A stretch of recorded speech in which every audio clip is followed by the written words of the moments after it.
Deferred annuities. So far, we've dealt with immediate annuities, where a retiree makes a large upfront payment to an insurance company, which then begins monthly payments right away. I now want to talk about the idea of a deferred annuity, which is an annuity where you pay today, or possibly pay in over a period of time, and then receive a life annuity at a certain date. So suppose, for example, a 55-year-old entered a deferred annuity contract with an insurance company where the payments do not start for 10 years. The cash flows would look like this. In 2013, the premium would be paid, that's minus P. Then, from 2014 to 2022, there would be no payments. Starting in 2023, the individual would receive a benefit, B, each month he or she was still alive, otherwise there would be no benefit. Or if there were a more gradual pay-in, the cash flows would look like this. In 2013, starting in 2013, we'd have these monthly premiums of minus AP. Each month the individual is still alive. If they weren't alive, there wouldn't be any more premium to be paid. And then starting in 2023, the benefits would begin. Each month the individual was still alive. The benefit B would be paid each month unless the individual had died, in which case there would be no benefit. So here, A is a constant such that the present value of all the gradual premium payments to the insurance company equals the lump sum premium payment, P. Note that there are 120 months between the payment of the premium and the start of the benefit, that's 10 years, but this constant A would actually not be 1 over 120, it would be more than that, because the seller of the product is going to charge you for the fact that they're not getting your entire premium today. $1 today is worth more than $1 tomorrow to the insurer, and all the more so because the purchaser might die before the premium is fully paid. This contract looks not unlike a defined benefit pension. Employers and employees pay contributions into a fund over a period of time, and the fund then pays an annuity out to the employee when the employee retires. That's a typical defined benefit pension contract. So the contributions to the DB pension could be thought of as premium payments spread out over time that allow the purchaser or worker to build up rights to an annuity that will begin in the future when the worker retires.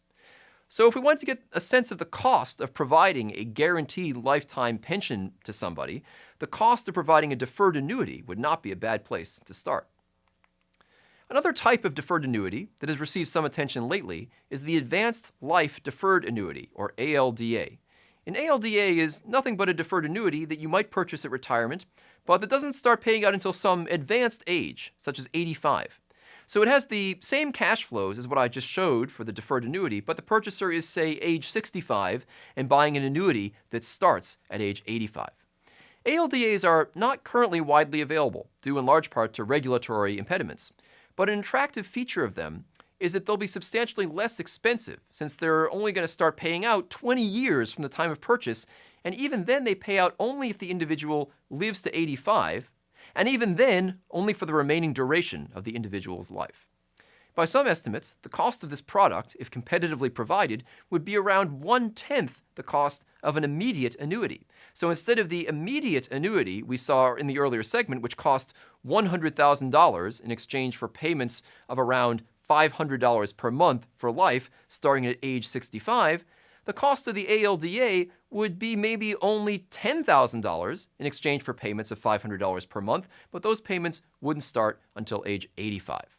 And that $10,000 premium payment could even be broken up into monthly payments, with some interest of course, over the 20 years between ages 65 and 85. Another advantage of this is that the individual would know that he or she could, in the meantime, spend down the remaining assets freely as long as they were covering their premiums. So to go back to our example at the beginning of the lecture, suppose you arrived at retirement at age 67 with a balance of $1 million. One option, an option that few would take, would be to spend the whole thing on an immediate life annuity, which would generate income of around $60,000 per year, since it costs $100,000 for $500 per month, or $6,000 per year. For $1 million, you get $60,000 per year.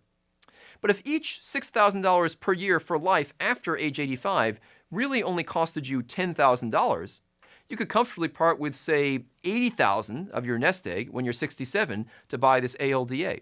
And that would ensure that you would get $48,000 per year in resources from the ALDA longevity insurance after age 85 if you lived that long. In the meantime, you'd then be free to spend down the remaining $920,000 during the time that you were ages 67 through age 84, knowing that it would be perfectly fine to exhaust these resources. Under the assumptions we made in the first segment, you could comfortably spend around $52,000 per year from age 67 to 84. You could grow that with inflation without taking investment risk.